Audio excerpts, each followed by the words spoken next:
We're going to take a little walk down memory lane at the start of this video, but throughout the video, we're going to be talking about the recent Bank of Canada interest rates, how that's going to affect people, Pierre Poilievre's comments, Freeland, and all of that stuff. And well, we're just going to start by watching this clip because it really gives you the right amount of anger to be able to get through this type of news. We made a very specific and deliberate choice throughout this pandemic to help Canadians, to recognize that overnight people had lost their jobs, people had suddenly found themselves in a precarious situation and needed support. So as a federal government, given the historically low interest rates and the low debt servicing costs that we have, and given our extremely strong fiscal position going in, we decided to take on that debt to prevent Canadians from having to do it. We did Canadians a favor by taking on debt so that you didn't have to. What a piece of garbage. At the historically low interest rate time period in Canadian history, if that sentence even made sense, I'm sure you know what I meant by that. The government of Canada said, hey, go out and borrow money. Go remortgage your house. Go get a second mortgage. Go buy more houses. You know what the people did? They listened because the government is saying, go borrow more money. It's cheap now. It will be cheap. We are going to make sure that it stays cheap. And well, spoiler alert, it did not stay cheap. Welcome back to another video, everybody. Before we get into it, I'd like to encourage you to give a like and subscribe if you haven't already. It really helps grow the channel.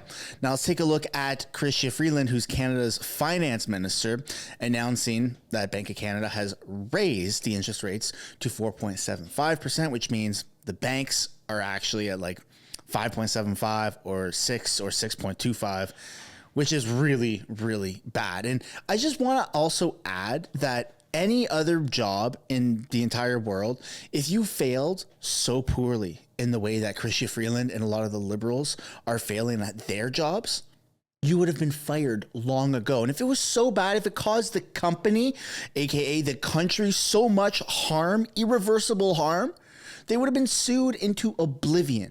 This is not normal. This is not what a finance minister's job is supposed to be. Smile to the camera, go, Mr. Speaker. Like, that's not how you're supposed to do your job. You're supposed to actually make sure that Canada's finances are in order if you're the fucking finance minister of Canada. Sorry, I'm very angry because they bankrupted millions of Canadians. And if they're not bankrupted yet, they sure as hell could be. The Bank of Canada has predicted that inflation will fall to 3% this summer. We're not there yet, but we have made some real meaningful progress, which is being felt in people's lives. Getting through COVID was really hard. Getting through the deep recession caused by COVID was really hard.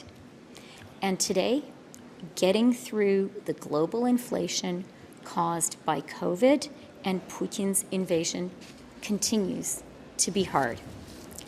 But there is no country in the world that is navigating these challenges more effectively than Canada, and there is no country in the world better positioned for a soft landing than Canada.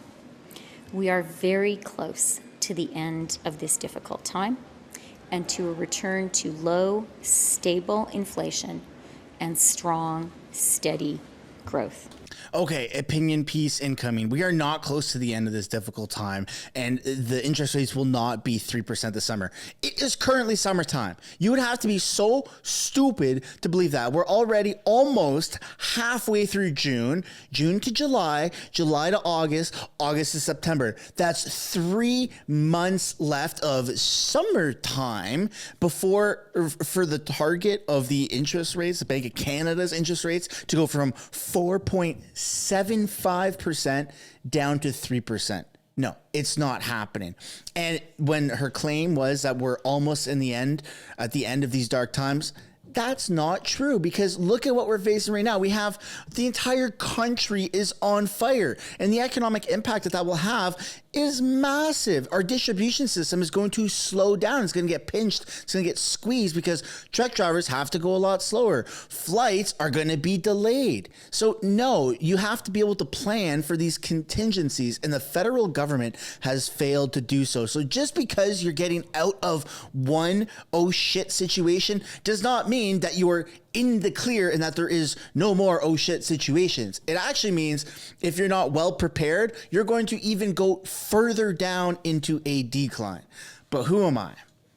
Definitely not Chrystia Freeland. Here's what the Toronto Sun has to say about it. Almost a third of Canadians are struggling to get financially by.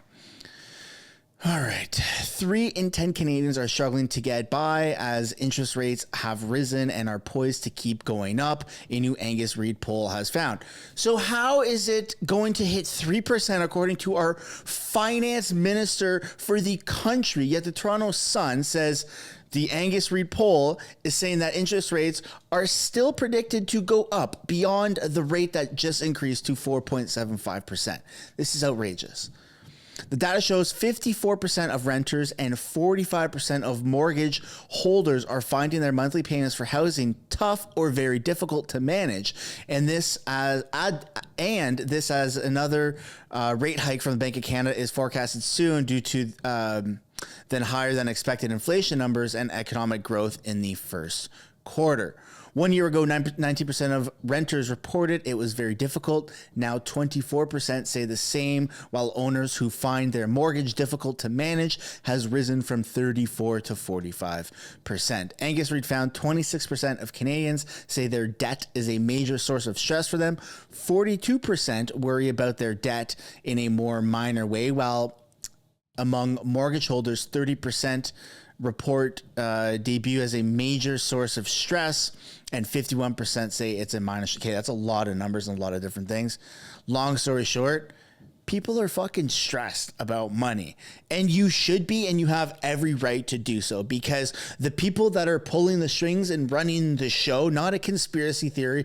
We're not talking about George Soros or eating bugs or any of that stuff. We're talking about just very like in your face stuff. Okay. Not that eating bugs is a conspiracy. Don't get me wrong. That's actually what they're also promoting, but in our face, real things, suits and ties in Ottawa and Toronto and all the major cities, they are screwing us. They are taking advantage of us. They are allowing this to happen because at the top, it doesn't affect them.